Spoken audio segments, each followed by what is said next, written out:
Hello, duelists. Today I'm going to be showing you how I got to master rank this season with Snake-Eyes FTK.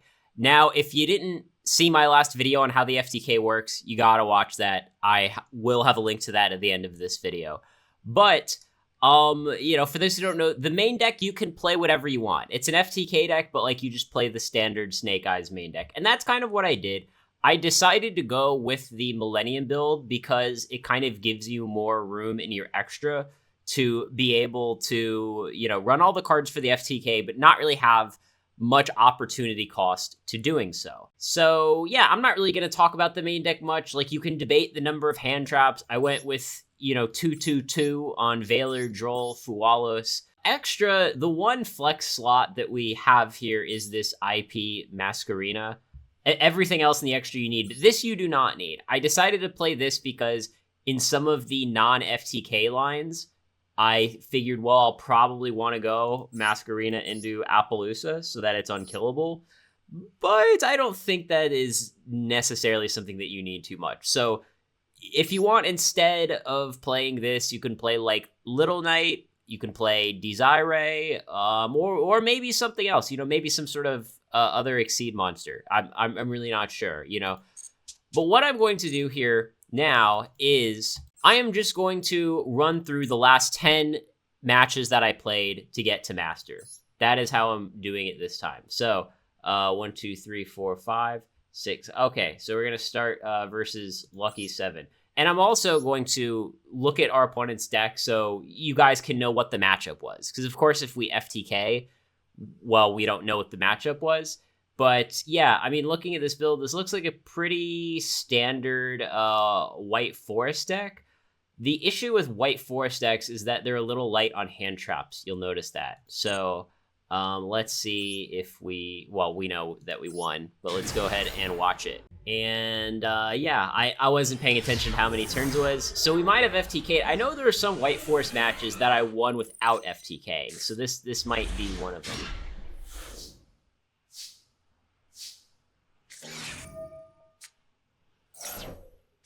And Nibiru, this card's a little hit or miss too. I didn't really talk about that too much. But I'm playing the one mostly as a crossout designator target, but also because it's just a pretty decent card.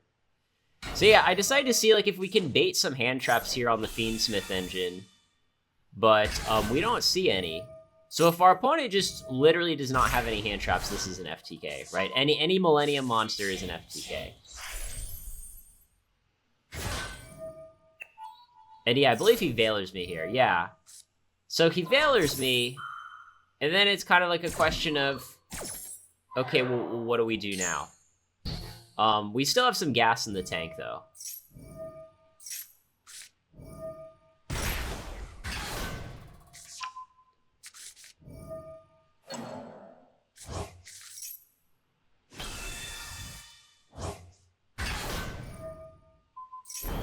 Yeah, and this is a cool trick you can do. You can equip the Requiem and then send it for the Snake-Eyes Doom Dragon. And then we go into sequence. And then he Veilers us again. So he has double Veiler.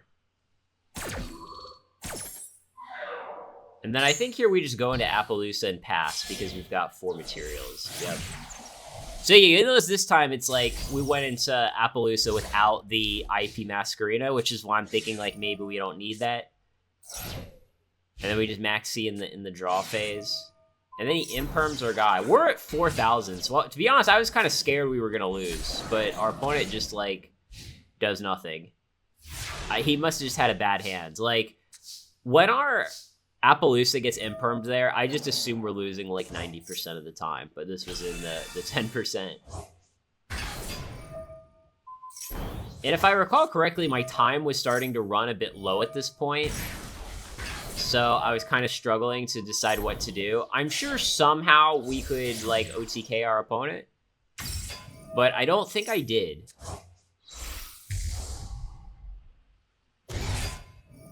And at some point, too, it's we just run out of stuff in our extra,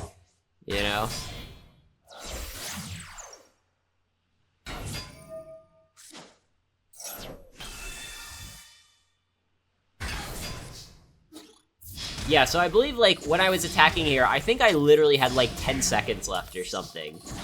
Maybe a little more than 10. I had, like, 20 seconds left, and I was like, I don't know what to do. But I decided to go into Ptolemy and just get back our Maxi and just Maxi our opponent again. But this, again, is a pretty scary spot just because any 2400 attack monster kills us. Like, a random Kashtira monster would kill us here. But we Maxi and our opponent scooped, and we had, like, an Ash and Nibiru in hand. So I was like, yeah, I'm sure we could have just killed our opponent on that last turn, but I had so little time left that I'm like, okay, I can either attack my opponent for like 6k, or I can just time out and lose. And second match, looks like we lost this one. Yeah, this is versus Tenpai Dragons. And Tenpai in general, I think, is one of the harder matchups for this deck, although it depends on the build of the Tenpai player. So if the Tenpai player is on like no board breakers, all hand traps, Snake-Eyes just can't really win. Unless like you just have like, oh, I've got a Called by the Grave and a Crossout Designator, and I just have outs to all your hand traps. And that's true, like, even if you're playing a non-FTK build. Like, the main reason to play Tenpai Dragons with, like, a million hand traps is because of the fact that, versus Snake-Eyes, you can just bully them with hand traps. This is, like, a really weird build, though, because he's got, like, 2 Super Poly, 2 Forbidden Droplet, you know, 2 and 1 of the Mulch Armies, like, 2 Santa Claus. It's a really weird list.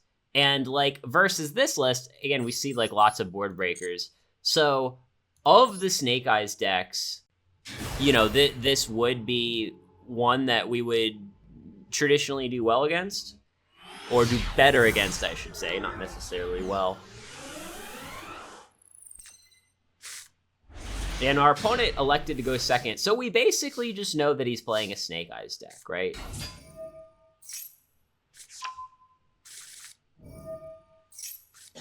And yeah, this Maxi is like really brutal. Keep in mind in our deck we have like 8 outs to Maxi, but we did not have one in our opening hand. And yeah, I believe I basically just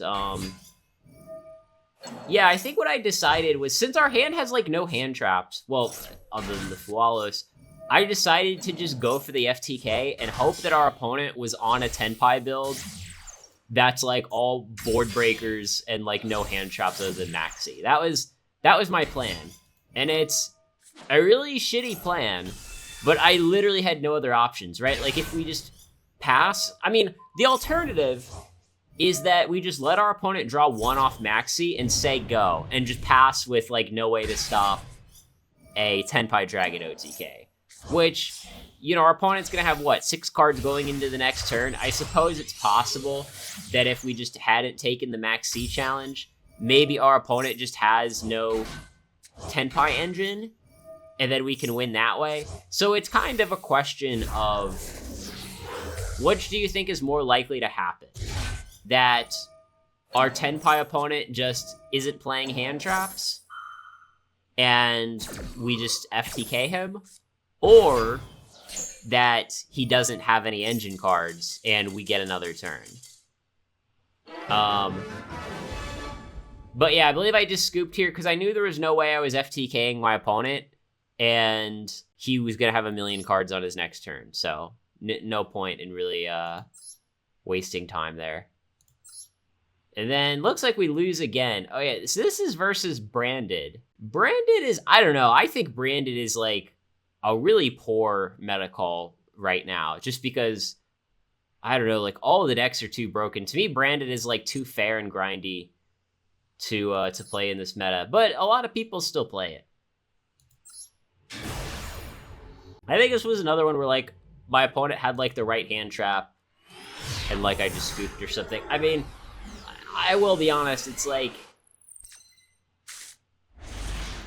you know, a lot of times it's obvious when the game's over. You know, I know that's not, like, super exciting to watch. So,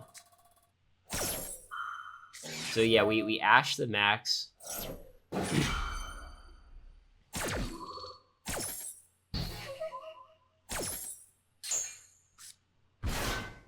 And, you know, keep in mind, again, this is another situation where if our opponent has no other hand traps, this would just be an FTK.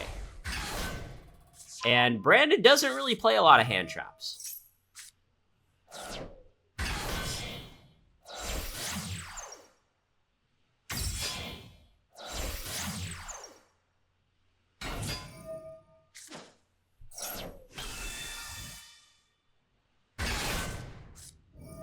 Yeah, and this thing actually just screwed me. This is actually seems like a genuinely good hand trap in a branded deck. Because, here, I'll pause. I'll explain what happened. So, when we, when we special summon from the main deck, it has kind of a situational trigger, right? It has to wait for a monster to be special summoned from the main deck. But that's obviously the Fiendsmith engine. So we special summoned a Graver from the main deck, then he drops this, and now he gets to search a light monster from his deck and put it into play. And then this, when it's summoned, he gets to put Fallen of Albaz in his grave. And then if we touch our extra deck, he can just bring back Fallen of Albaz and then just, effectively super poly our board. So because of that, and the fact that the rest of our hand was garbage, I believe I just decided to concede here. Oh, and also the fact that this guy is also just dealing me 300 every time I normal or special summon. So I paid half my life. That guy is dealing me 3. And on top of that, the Fallen of Albaz gets to deal with our board. So I decided to concede there. I think if we were to play a large number of matches versus that deck, I think we would win more than 50% of the time. But that hand trap in particular is very strong against us. And now it looks like we're up against Tenpai Dragons again. Bit different build. You notice not quite as many board breakers. The other one had like 2 dark holes. But there's a lot of hand traps to be worried about here. We got like Gamma. It's also playing Delta. Which, to be honest, I think this engine isn't terrible in Tenpai Dragons. I think it's actually all, totally fine. I think you can play it. And then, yeah, like otherwise, pretty much just standard Tenpai Dragon deck. So let's see how it goes. If we were trying to build like a Snake-Eyes deck that specifically was trying to do well against Tenpai, I think it would be difficult. I mean, you could try, but I think it would be difficult. But yeah, this is one of those matchups, though, where, like, Nibiru just does nothing. And he actually uses Ash Blossom on our Ash, which is such a weird way for him to use his hand traps in general. Like, I think that's very strange. So I believe now, because our opponent has Mole Charming us, so what we're trying to do now is just go into an Appaloosa and say go. Just hope our opponent doesn't have an out, right? Depending on the Tenpai opponent's list, they could have tons of outs. We saw on his list, he's got Lightning Storm, and he's got Forbidden Droplet. But we're just gonna hope that he doesn't have it. And this is like a weird way to use Imperm too. I was getting kind of excited because I'm like, oh great, now he used Imperm, he won't have it for like our Appaloosa. But then he just Nibiru's us. And I don't scoop here. We could go into a Doom Dragon, but I decide not to because our opponent would draw a card.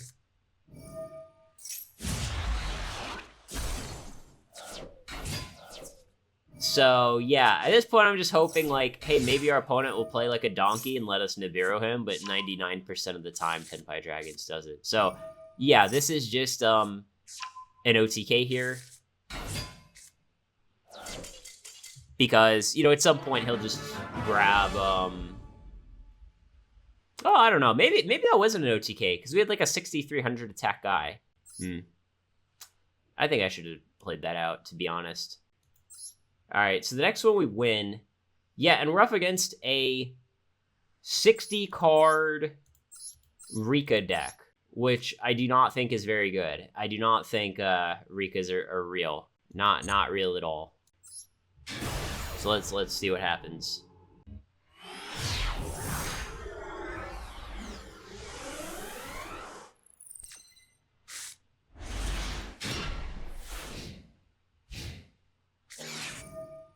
So yeah, our opponent's going first. We draw phase Fualos. I always use the Fualos in the draw phase in case our opponent has like a Kashtira monster. But yeah, here he Lone Fires, and I do not Veiler the Lone Fire because I want to draw a card. I let the Lone Fire search the Rikka monster, and I Veiler that instead. And then he just says go. And now, I mean, we've got tons of engine cards, so obviously we need to like you know, try to play around stuff. Like, our opponent could have Nibiru himself, so that's one of the things that, like, I always try to be cognizant of. Is, like, how can I commit the fewest resources while threatening to kill my opponent? So that way, if our opponent, like, Nibiru's this, I still have more gas.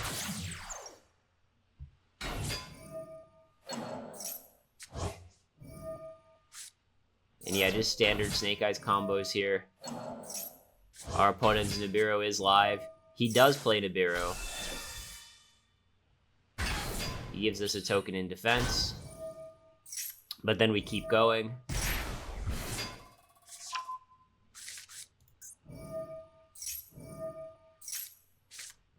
And, you know, we don't have to go for burn damage here because we get a battle phase because we're going second.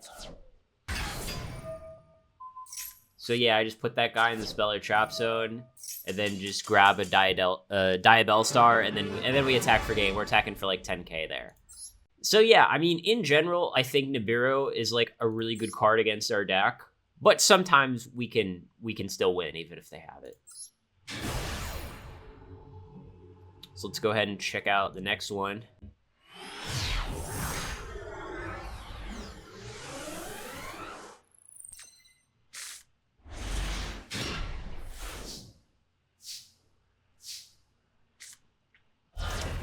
And so Diabell Star Witch, that's a 1-card FTK, and we have Called by the Grave as backup. So the hope here is that, yeah, that we FTK. And I decided to just go Temple and sack the Temple to the OG Snake-Eye. Just because if our opponent interrupts us, I want to have more monsters in play. And our opponent drolls us here, but we actually don't need to search anything because we opened with the Temple. If we did not open with the Temple, we would not be able to FTK. We'd be able to end on a very good board, but we would not be able to FTK.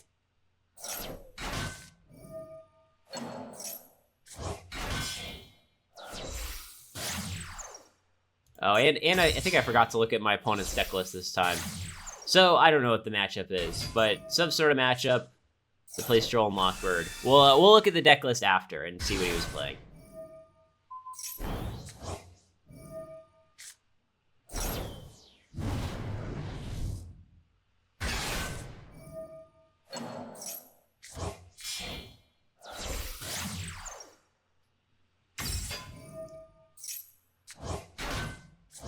And yeah, you'll notice for the FTK, normally we have the field spell in play, and this time we don't. So we are going to need like a couple of extra cards to make sure we deal enough burn damage, but we can set the spells and traps in our hand.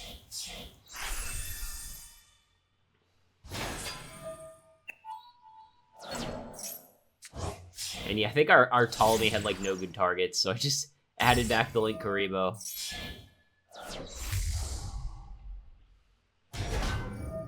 And yeah, we've got 5 cards in play, so we need to put like 3 more in play. And actually, we didn't need to set Called by the Grave here. I think what happened is I set Called by the Grave, thinking that I needed it, and then realized, oh wait, I have an Engraver in my grave for enough damage. Obviously, if our opponent had like a hand trap, he would have used it a long time ago. So setting the Called by the Grave, it's not a huge misplay, but it is a misplay.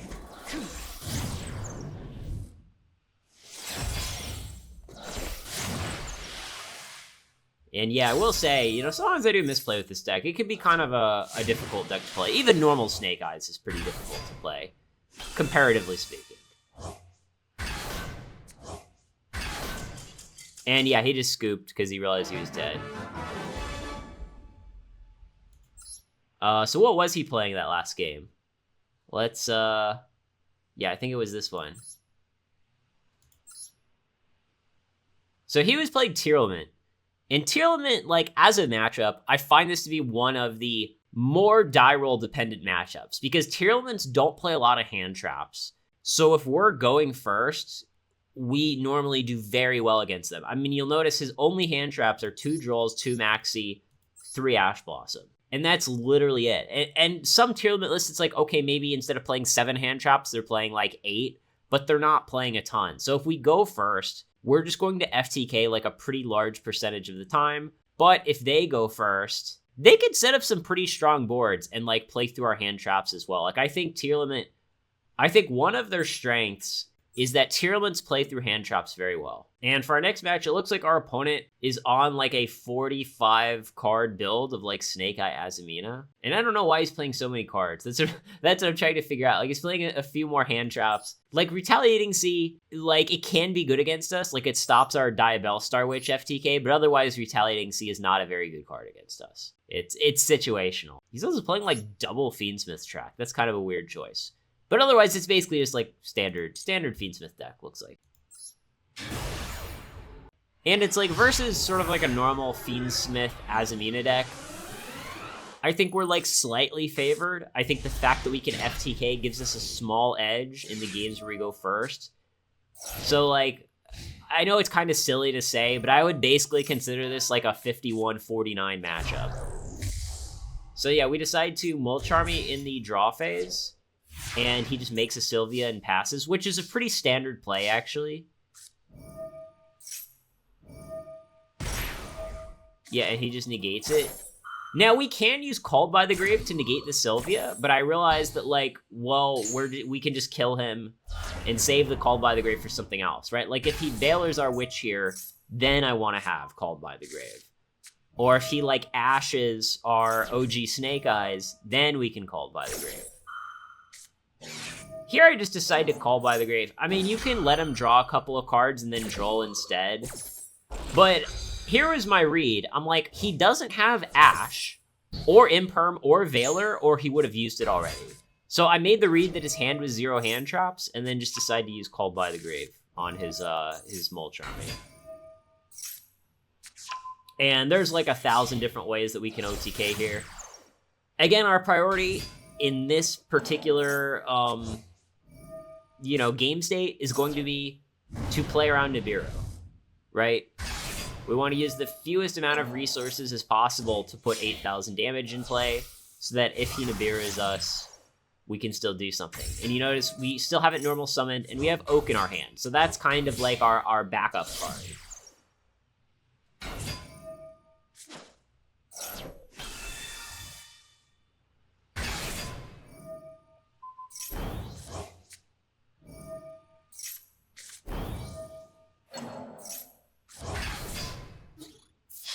And yeah, here he just drops a Megamet. Cool thing about the temple is that we actually get to put a 3,000 attack guy in play. Maybe there was like a better order to attack in to play around Bestials. But I think he just scoops here. Yeah, because he's not quite dead, but main phase 2, we would just burn him with Lacrima and then he'd be dead. So yeah, he just scooped. And yeah, that was versus this guy. And then it looks like we lose versus this person. Let's see what their deck is. Yeah, it's Tearlaments. So I imagine that our Tearlament opponent went first and set up a super nutted board, and then we scooped. Like I said, I do find this to be a pretty die roll dependent matchup.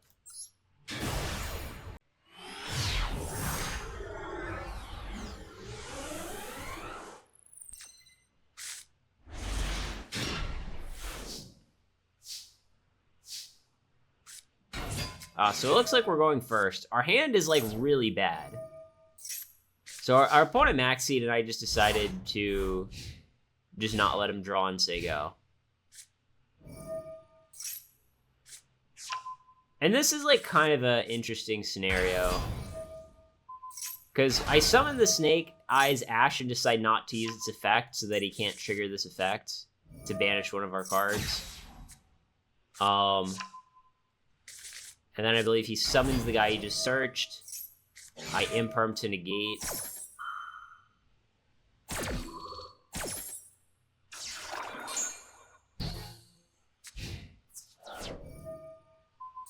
Yeah, and then he banishes our guy. Replay occurs. He hits this for some damage.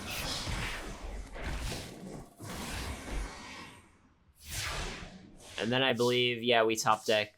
Oh, yeah, like pretty much the worst card in our deck to draw here. And I decide to play Snake-Eye. He negates. There's nothing we can do, so we scoop. So yeah, in this case, actually, we went first and lost, but like our hand was really bad. All right, let's take a look at this guy's deck. We only have 2 matchups left. So this looks like Exodia And it seems like a pretty standard build. I mean, 3 Lava Golems isn't really super standard, but like otherwise, pretty standard build. I think this build is fine even. You know, I'd say it's pretty good Exodia deck. No Anti-Spell Fragrance though, which I think is a mistake. I think Anti-Spell Fragrance is broken in this deck. But yeah, Exodia, it's like it can go either way. I think it's like a pretty close matchup. It's another one that's definitely pretty die roll dependent, but like, you know, anything can happen. I know there was one Exodia match where like I went second and won. This might have been it.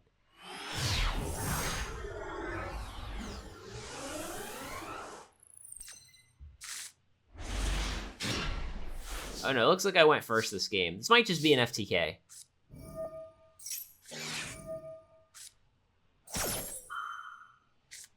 So yeah, here it's interesting because he plays double Fualos. And it's really awkward because we have no hand traps ourselves. So like, we kind of want to do something. You know, we kind of want to put something... We want to make a board, right? Because if we don't, like, we might just be dead.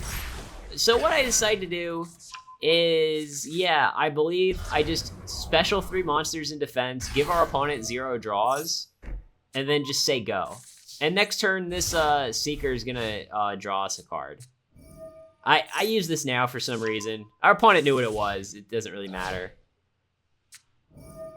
And it's like, I didn't know what the matchup was, but normally when your opponent is playing like 47, 48 cards, there's a decent chance it's Exodia. I don't think that's the optimal number of cards to play, but it is the number that a lot of people play. And yeah, I mean, luckily for us, we got 3 defense position monsters. We're definitely not gonna die to an Exodia attack. And also, luckily for us, our opponent like has no Floodgate. Like, he doesn't have a Dimensional Fissure. If he had a Dimensional Fissure, he would have played it before attacking our guy. And I get rid of the Temple to bring back the Witch, because the Temple's not gonna do anything. And he just says go and searches a board wipe.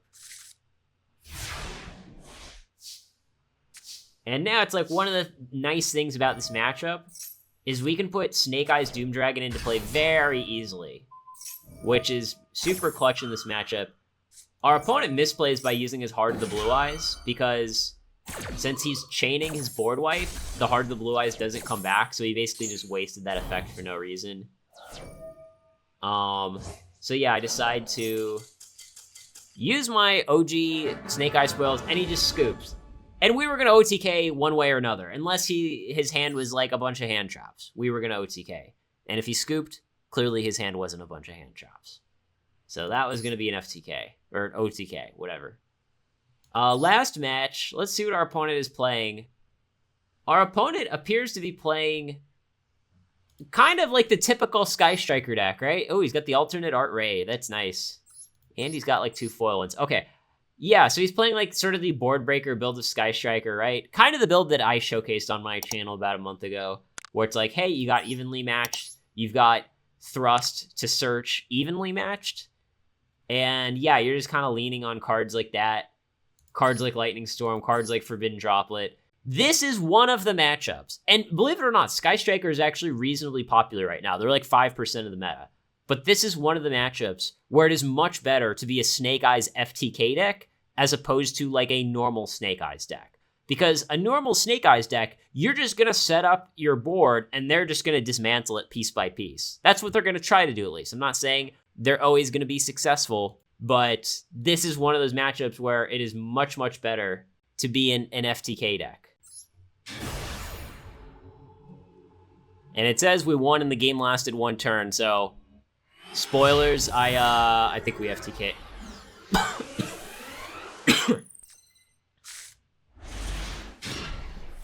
We won the die roll and elected to go first. We don't know what our opponent is playing. So yeah, I just go, Witch. Grab, OG, Sinful Spoils. Our opponent plays Maxi. And I guess I let the Maxi resolve and decided to just draw it. Figuring that, like, well, we can save the Called by the Grave for, like, an Ash or a Veiler. Yeah, so our opponent's Maxi draws 2 cards, which isn't really, like, the end of the world.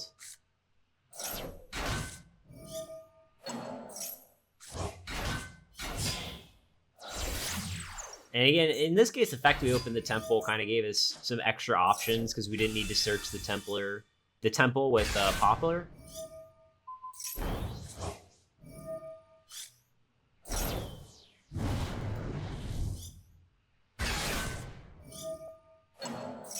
And we're just filling up our zones here.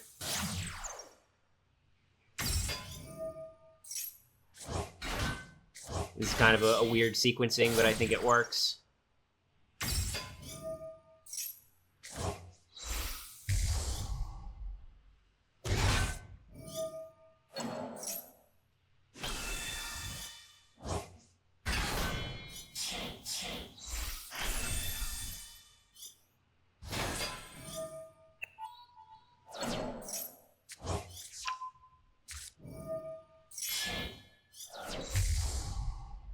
And then here, I think my plan was to special summon the Droll off of the Proxy Magician, but I think I, like, misclicked and didn't. So now I need to set the Called by the Grave in order to have enough damage, which is, again, not typically what you want to do, but sometimes it gets the job done.